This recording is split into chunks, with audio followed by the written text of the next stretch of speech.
going to be a busy weekend. It is going to be a busy weekend. I'm actually in weather mode at the moment, not in gaming mode. See? Because we do have weather that's moving our way. Radar has been active. I think we're going to get a break for the next couple of hours, and then things should go downhill when it comes to the amount of rain that's falling.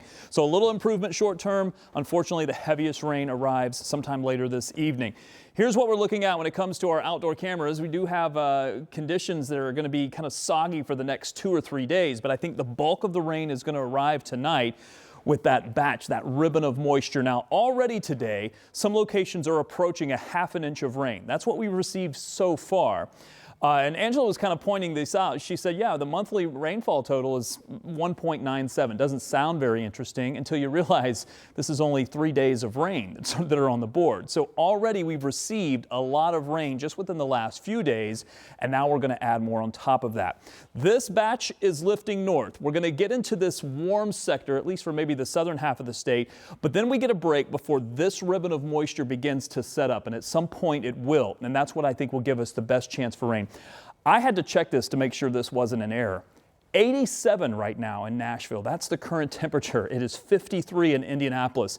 Can you make out where the front is? It's right there along the Ohio River Valley, and that's why we're expecting a lot of flooding as well as a chance for severe storms. In fact, Storm Prediction Center actually nudged this chance for severe weather back into parts of Indiana as that warm front just nudges into the southern part of the state. We'll be watching that to see if it's going to bring us any chance for any gusty winds, especially overnight. The possibility of tornadoes is there in the southern part of the state as well, but it's certainly a lower chance than what we were dealing with on Wednesday. Let me walk you through Future Track 13 here. Notice that system lifts to the north, as I said, and then that ribbon of moisture sets up. At some point, I think it's going to set up between Indy and Lafayette.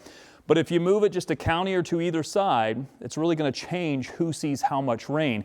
And we're talking about maybe 2 or 3 inches of rain just through this evening from that batch of rain. Then it will push through. This is when we could have a chance for some severe, especially in the southern part of the state, as that line gets a little bit of energy moving north. And then we keep showers in for your Saturday, which will be the warmest in the morning, and then cooling down as we go through the day. More rain chances as we get into Saturday afternoon, and the rain chances continue, albeit a little bit lower, as we get into your Sunday. So it is certainly going to be a wet weekend. I think the best chance for rain, the heaviest rain, will be tonight into Saturday. If you're farther to the south, I think Saturday is your best chance for heavy rain.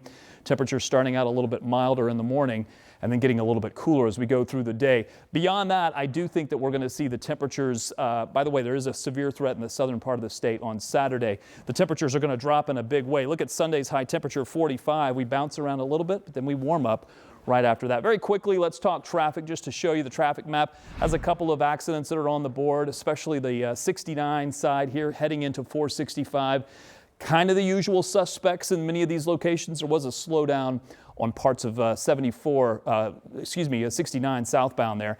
We are looking at traffic moving along. Of course, the construction here along Interstate 69 is always problematic. And then 465 as you head eastbound on very close to Allisonville Road, the exit there typically backs up this time of day. It's one of the cameras I like to look at the beginning of the commute to see how things are going. There's a lot of water on the roadways. Take it slow out there if you can.